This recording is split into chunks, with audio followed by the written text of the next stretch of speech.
Okay, let's dive into something that people are talking about everywhere, from New York all the way to New Delhi. It's this really weird paradox Gen Z has with money. I mean, they're super digitally savvy. They know what's up with finances. But so many of them feel completely trapped. So we're going to decode exactly why that is. And this is really the heart of the problem, isn't it?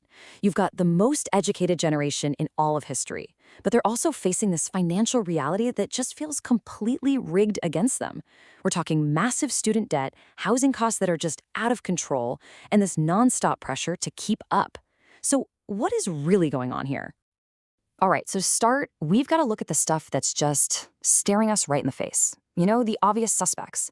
These are the big economic headwinds that are hitting young people really hard, and it doesn't matter where they live. It's basically a perfect storm. Seriously, the cost of just living is soaring, but wages, they're pretty much stuck in place. Then you throw in that constant pressure from social media to live your best life, plus a mountain of debt, and yeah, you've got a recipe for some serious financial stress. And this isn't just a local thing. This is happening all over the globe. And this chart, wow, it really lays out the scale of the problem. Just look at the absolute essentials. The cost of housing and education hasn't just gone up, it has skyrocketed in the last decade. I mean, it's completely left the cost of everyday stuff in the dust. Now, this slide really hones in on that growing gap. On one side, you've got high inflation, right? That means prices for everything are climbing fast. But on the other side, you have real wage growth, which is basically just the actual buying power of your paycheck, and it's lagging way, way behind. It means that even if you get a raise, you might actually be able to afford less than you could before. It's wild. Okay, but that whole economic squeeze thing, that's really only half the story. There's something else going on. Something a lot quieter, a little more personal. We're talking about a whole set of new digital traps that are draining wallets almost invisibly. So let's start with a major player here. Buy now, pay later. On the surface, it feels like this brilliant life hack, doesn't it? You get the thing you want right now, and you just worry about paying for it later. But that super smooth, frictionless experience, it's literally designed to disconnect you from the feeling of spending money, to make it feel way less significant than it actually is. And buy now, pay later is just one piece of this puzzle. I mean, think about all the other stuff. The little micro-spends on coffee or in-app purchases, the endless maze of subscriptions you forget you even have, and that digital pressure to always have the latest and greatest gadget. Each one feels like a tiny little leak, but you put them all together, they're more than enough to sink the whole ship. This really shows a massive shift in how we think about spending. You know, it used to be about discrete, planned purchases, like you'd save up for a new TV. But now, we've moved to this constant stream of low-level spending.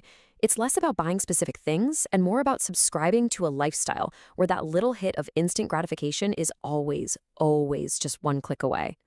And here, well, here you can see the result. This global snapshot shows a pretty stark difference. In places that have a really strong cultural tradition of saving, like India, for example, you see Gen Z's savings rate is higher. But then you look at consumer-heavy cultures like the US, where all these digital traps are basically everywhere, and that rate is, frankly, worryingly low. So, okay, we've got the big economic pressures on one side, and we've got these slick new digital spending tools on the other. But what if both of those are just symptoms of something much, much deeper? What's the real engine that's driving all of this? Yeah, let's pause on that for a second. We've pretty much figured out the how and the what of the problem, but we haven't really answered the why. Why are these habits so incredibly hard to break? And here it is. This is the real driver. The trap isn't the buy now, pay later app itself. It's the psychological engine that social media runs on. The endless scroll, the likes, the influencer hauls, all of it is designed to give your brain a little hit of dopamine. And that feel-good rush gets hardwired to the act of spending. You see something, you want it, you click buy, and bam, another little hit. That's the loop. Okay. I know that might sound a little bleak, but here's the thing. Understanding the trap is the absolute first step to escaping it. And the good news is you can 100% take back control. So let's get into a clear, actionable toolkit for doing just that. And listen, this isn't about depriving yourself. It's about being intentional with your money. So let's walk through these 4 simple rules. First up, the 30-day delay rule. For anything that's not an essential purchase, just wait 30 days. That simple pause is usually enough to break the impulse and really decide if you truly need it. Second, the no subscription month. For just 1 month, cancel every single non-essential subscription. It's a great way to reset your spending and see what you actually miss. Number 3, an auto-investing system. This puts building wealth on autopilot.